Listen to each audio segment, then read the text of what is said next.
இங்க ஒரு நபர் 25 வயசுல இருந்து ஒரு மிகப்பெரிய கப்பலை தனியாளா கட்டிட்டு இருக்காரு. எதுக்கு இது மாதிரி நான் லூசுத்தனமா பண்றாருன்னு அந்த ஊர் மக்கள் எல்லாருமே இவரை பார்த்து கேலி கிண்டல்லாம் பண்ணி சிரிக்கிறாங்க. பிரஸ் மீட்ல இருந்து வந்து இவர போட்டோனா எடுத்து உலகம் முழுவதும் பரப்பி இவர் ஒரு பைத்தியம்னு ரிப்போர்ட்னா கொடுக்கறாங்க. அப்பயும் இவர் ஸ்டாப் பண்ணாம யார் சொல்றதையும் கண்டுக்காம இவர் அந்த கப்பலை கட்டிக்கிட்டே வராரு. இவரோட பாதி வருடங்களே முடிஞ்சு இவருக்கு கிட்டத்தட்ட 75 வயசு ஆயிடுது.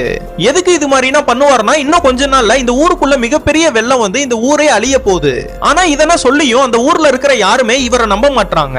ஆனா அந்த ஊர்ல இருக்கிற எல்லா விலங்குகளுமே சேர்ந்து இவருக்கு ஹெல்ப் பண்ண ஆரம்பிக்குது. ஆனா இந்த பெரியவர் சொல்றதை கேட்டு அந்த காட்டுல இருக்கிற எல்லா விலங்குகளுமே அந்த கப்பலுக்குள்ள ஏற ஆரம்பிக்குதுங்க.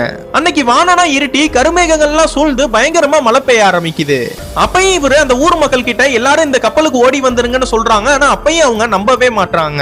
அப்ப அந்த ஊர்ல இருக்கிற ஒரு மிகப்பெரிய டேம் தண்ணியோட பிரஷர் தாங்காம ஒடிஞ்சிருது. அந்த மொத்த தண்ணியுமே இந்த ஊருக்குள்ள வர ஆரம்பிக்குது. அப்புறம் தான் இந்த பெரியவர் சொல்றதெல்லாம் கேட்டுட்டு இந்த ஊர் மக்கள் எல்லாருமே கப்பலுக்குள்ள வர ஆரம்பிக்கிறாங்க. அந்த ஊருக்குள்ள வந்த தண்ணி அந்த ஊர்ல இருக்கிற மொத்த வீடுகளையுமே அடிச்சிட்டு போயிருது. ஆனா இந்த ஊர்ல இருக்கிற எல்லா மக்களுமே உயிருக்கு எந்த ஆபத்தும் இல்லாம இந்த கப்பல்ல ஏறி அந்த பெரியவர்னால காப்பாத்தப்படுறாங்க.